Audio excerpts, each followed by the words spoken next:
guys, my name is Chantal and this is fall 2022 and this is for Engineering 120 DC Circuit Analysis at NMSU. So today we're going to go over what a breadboard is, but before I start on that, I want to explain how a multimeter works. So because it shows an OL, that means there's an overload, and right now I have nothing connected, so it's measuring the resistance of air, and the resistance of air is really big. So that meaning there's an overload. When I connect the wires, that creates an ideal wire. So an ideal wire has a resistance of 0 ohms. So you'll see it change to 0 ohms. Here you'll see a breadboard. So on a breadboard there's columns. So there's 1, 2, 64. Yeah. And then there's also rows, A, B, C, D, E, F, G, H, I, J. And there's also positive and negatives on both sides, or top or bottom. So on a breadboard, there's ideal wires, which are connections. So each column is an ideal wire. So if I were to connect a wire on the bottom of column 1 and on the top of column 1, it'd read 0 ohms. But, not to get confused, this column is separated from this column, hence the little separation here. So rows A, B, C, and D are in their own section, and then rows F, G, H, I, J are in their own section.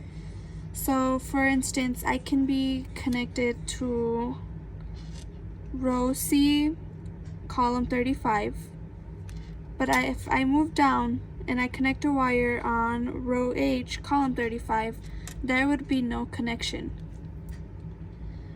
And then for the positive and negatives, these are connected horizontally. So these connections are vertical and these are horizontal. So if I had a wire that was connected here and a wire that was connected to the negative, it'd show an overload. But if I was connected to a wire here on positive and a wire here on positive, it shows 0 ohms because that's an ideal wire. And the same goes for the positive and negative on this end too. But these positive and negatives again are in their own section, and these positive and negatives are in their own section. So if I were to connect a wire on positive up here and a wire on the positive down here, it wouldn't show a connection because they're in two different sections. So here you see I have a wire connected to the top of column 15 and a wire connected to the bottom of column 15.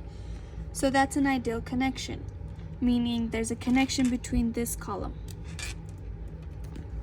So here you'll see that the multimeter is really reading an overload because I don't have these connected to anything. But when I connect them to the wires, it'll read 0 ohms because it's an ideal connection. So you may have noticed I had a resistor connected, and the resistor is connected to column 40 and column 35. And you may be thinking column 40 and column 35 are not connected, but because this resistor is here, it'll transmit that current from column 40 to column 35.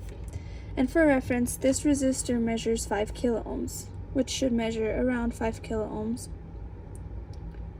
Okay. So now checking with the wires, I have the red wire connected to column 40 and the white wire connected to column 35.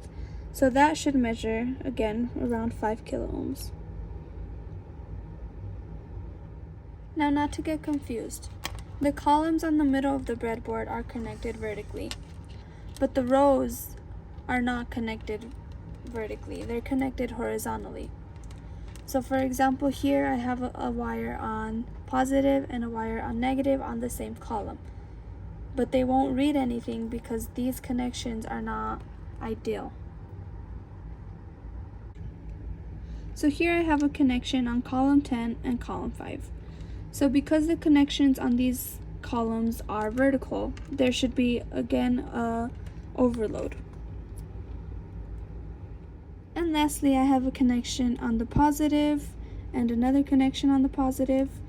And because these connections are again connected horizontally, they should measure 0 ohms because they're ideal. And that's how a breadboard works. Thanks for watching.